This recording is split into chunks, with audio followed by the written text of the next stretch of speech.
Hi guys, welcome to Lots to Learn. I'm Jez. I'm Dan. And we're from KOVE Properties. So welcome back. Hope you've had a good week. Dan, what are you talking about today? So I'm going to talk about substandard conditions in property and a very difficult conversation that we had with a landlord very recently.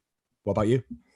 I am talking about, in some ways, probably quite related. I'm talking about customer experience and how we've built in customer experience across all of our businesses really, but particularly in our new business, in our letting agency.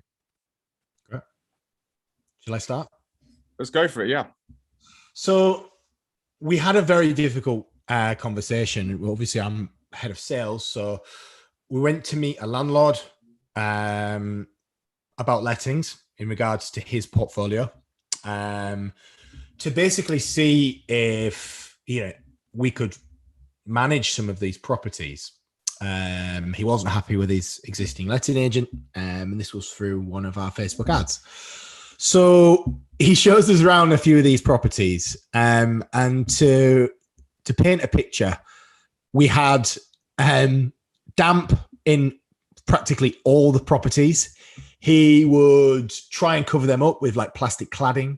You just plastic clad half of a wall, and I'd be like, "What is this?" And he's like, "Oh yeah, just a feature." And then I'd like look behind it, and there's just absolutely ridden with damp. And generally, just substandard conditions. It was just, it smelled like a wet towel, wet dog, and there was tenants living in there. There was tenants in there, Jez, and his just whole attitude. When I was saying, well, are we gonna refurb? Are you gonna refurb the properties to get this to a lettable standard? What? I know what I'm doing. I was like, yeah, that's fine. He was like, how long have you been running your business? Well, we've been running it a couple of years. Well, I've been a landlord for 20 years. Okay. And he was just, his kind of attitude stunk. He was completely unwilling to do anything with these properties. He's just complaining about the tenants, and I'm not, he said his tenants are complaining. I'm like, well, yeah, I mean, look at the state of your properties. And his just general attitude was just terrible. And I actually said, without even your approval, I was just like, well, we're not taking these properties on in this condition. I'm sorry. You either do a refurb to bring them up to spec and up to standard and up to legal standard, or we walk away. And we walked away. So, and I think he had like well over 10 properties that we could have managed. And it's, it boils down to our values. We want to change the housing sector for the better. We often talk about, in our webinars and in our posts, how bad conditions are in property and how there needs to be a reform and how standards need to increase. And I'm sorry, but we're not taking on properties that are at that level of standard, not only for the company core values, but for the tenant. I mean, that is a health. If you've got damp in a property, that is a health hazard. You're potentially damaging people's health. That's insane. That's absolutely insane that actually goes on in this age, in this modern era. I completely agree. I mean, but the thing is that's quite widespread. I mean, there's a stat which is that 25% of the private rental sector, so as in anything that's kind of is rented by, when there's a landlord involved, 25% of it is below like habitable conditions. So it is substandard. 25%. I mean, that's a lot. That's a lot of property. That's in the hundred thousands. Yeah. I mean, it's just, that's why we want to make an impact, because there's such a that landlord is a typical old school landlord of having that very much approach of just looking at cost and not seeing the investment necessary and the sort of business case for doing that investment in the short term, and he will get the benefit in the long term. Absolutely. Because, as well as everything you've said, if you let that out to, to tenants, they would mostly likely leave as soon as they could because of the conditions. And then what that going to do? Well, that means you're going to have a void period. You're going to then pay another tenant finding fee to a letting agent.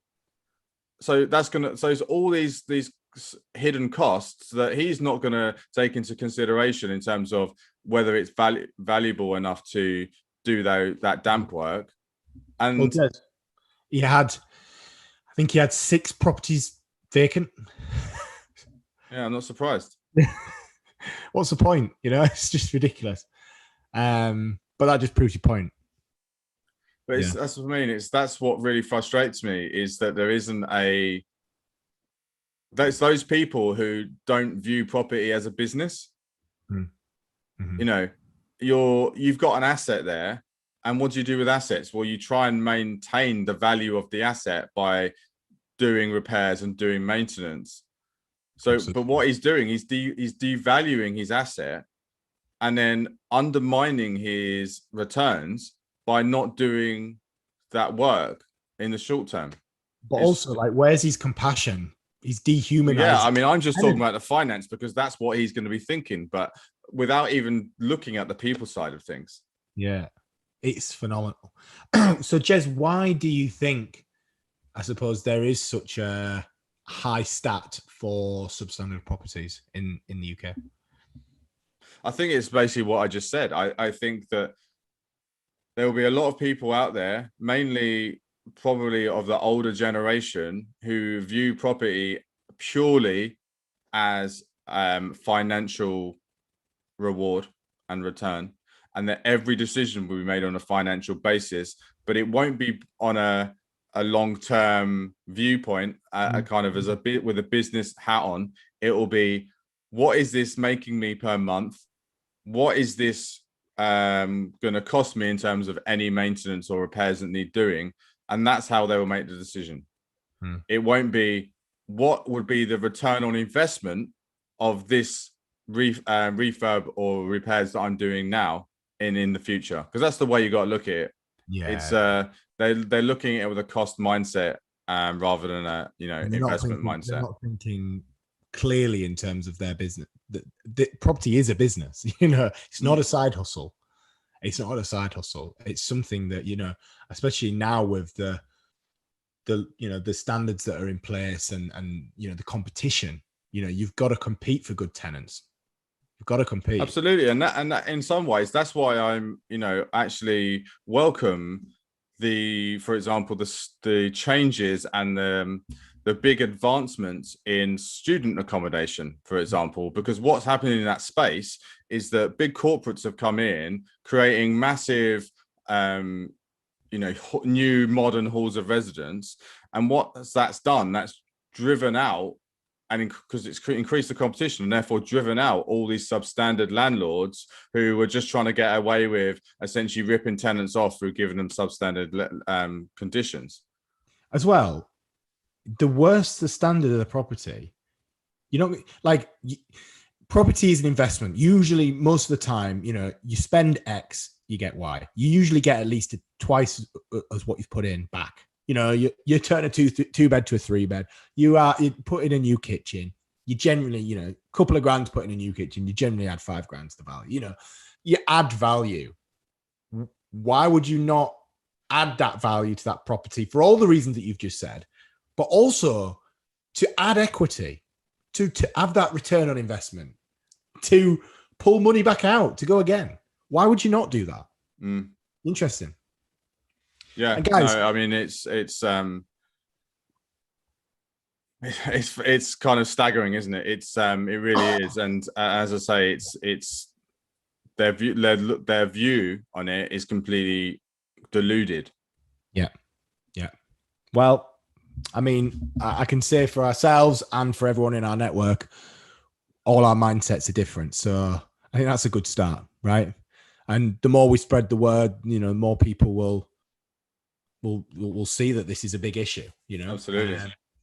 So I think, guys, let's engage a little bit in the live. If you what's the worst thing you've seen on a viewing? What's the worst standard of property that you've seen? Have you seen people conceal damp like we have?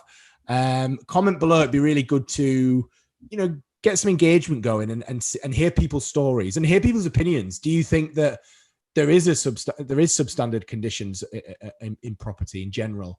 It'd be great to get some engagement. And also, do you think we made the right decision?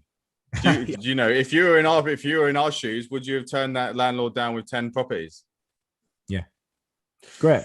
I think that really leads really nicely into what I'm talking about, because I'm talking about just sort of sharing actually how we've approached building our lettings business recently, and particularly around the kind of customer experience, because we view as a whole business, really, we've got two sets of customers. So we've got our clients, our investors, as one set of clients, but then we've also got the tenants as the second set of clients. And as you kind of nicely said, Dan, we are very much have them in mind in everything that we do as well. So that case study you've just given is one great example of how we've taken them into account. If we didn't actually care about them and have them as one of our customers, we probably would have taken on that business. So how are we approaching customer experience? And I think my whole kind of passion for customer experience has come from the fact that I worked in hospitality for sort of 4 or 5 years.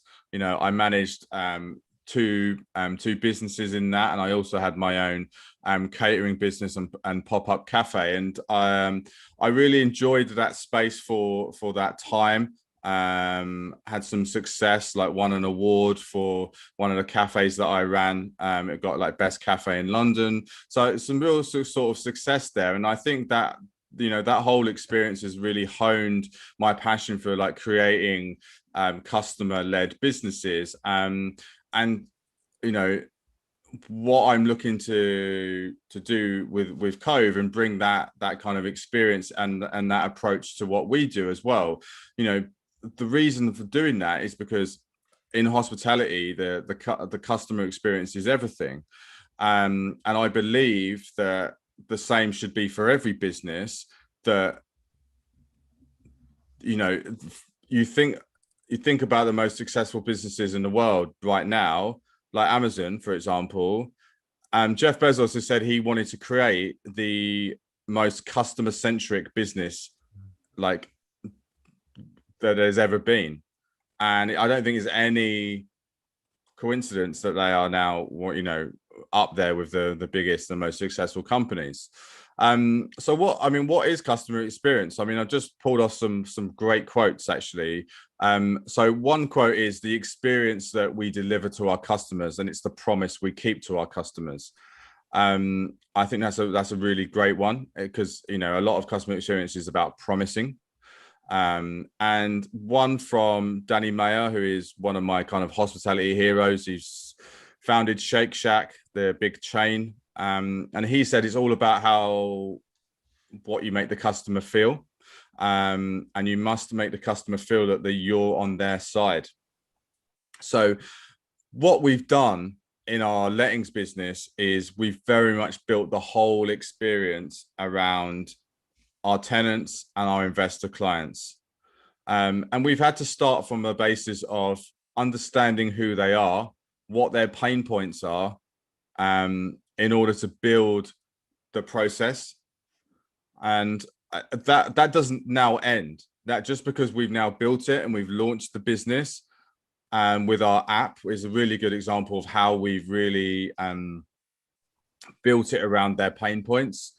So for example, one pain point that we know for tenants is booking in viewings. We've all been there. We've even booked it, the painful booking in viewings just to look at sales properties, let alone lettings. There's all this back and forth. It's always really painful. But what we've done is that the tenant can go online, pick out the property they want to view, and then book the viewing online.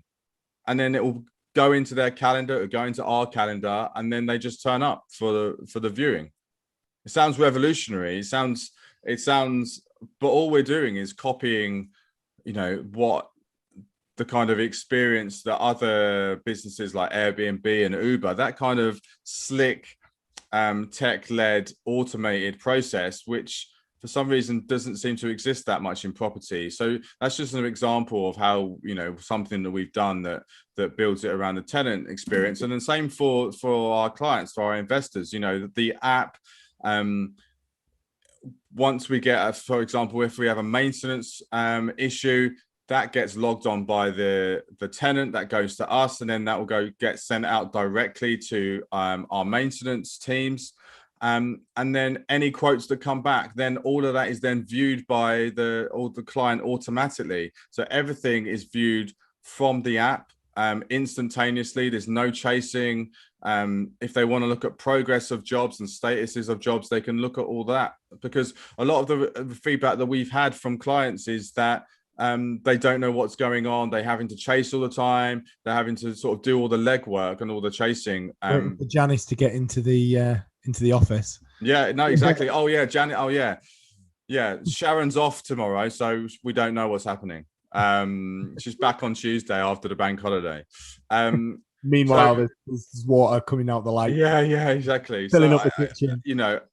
That's some examples of how we've put the customer first. But it's important that we've done that because we've understood what their pain points are, and then built the service and process around them. But as I said earlier, that's not going to stop there. So what we're going to continue to do is get feedback.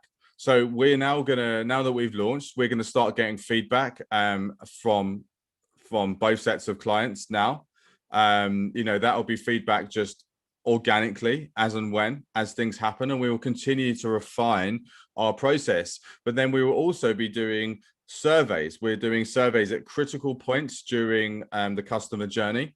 So like, for example, like a month into a tenant's tenant being in the property and the investor having had that property let, they will get a survey, and then there will be another one at 6 months, another one at 12 months. So we're getting those critical milestone points, and we're surveying them to get more feedback to improve our services.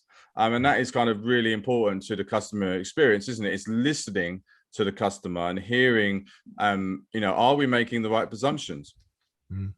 Absolutely. And I think the other thing that we're looking to do is, we're looking to wow the customer. We're looking to exceed expectations. So, one thing that we're doing for the tenants will be for example, to give them a birthday card. We're going to send them a birthday card, just these little gestures, these nice moments of surprise, to then make the tenant feel, I suppose, loyal, and to make them feel welcome and make them feel like they're cared for, which will mean that they will more likely to stay. And we will get I'm sure we will be getting our investors gifts as well. But we're looking to exceed their expectations in terms of our delivery of our services as well. So that's kind of how we approach customer experience. I think the key takeaways for everyone are: really understand who your customer is, and look to get feedback from them as soon as possible. Like, do some market research to understand what their pain points are, like we did. And then once you launch, don't stop listening. And a really good tool just to share with someone is, there is online, you should be able to find it. It's a really great tool that I've used in the past. It's a journey mapping tool for customers. So, and there's some slides by Adobe. They're all known for their PDF maker, I suppose. And it's journey mapping, and you can look at the customer journey from sort of start to finish. And there's a whole exercise and a whole activity there when you can pick out their pain points and areas for improvement, essentially. It's a really great exercise, and it does come up with some really striking results and unexpected results, because it takes you through a sort of 4 or 5 step process to actually do that customer journey and look at it through the eyes of the customer. And it's essentially about the customer experience. So that's our approach to customer experience. Essentially, we, as Jeff Bezos says, we are looking to treat the customer like invited guests to our party. And yeah, we feel there's long-term benefit for both the tenant and for the client to treat them that way, because it's all about the long term. Essentially, we've got that very much that business mentality. Yeah.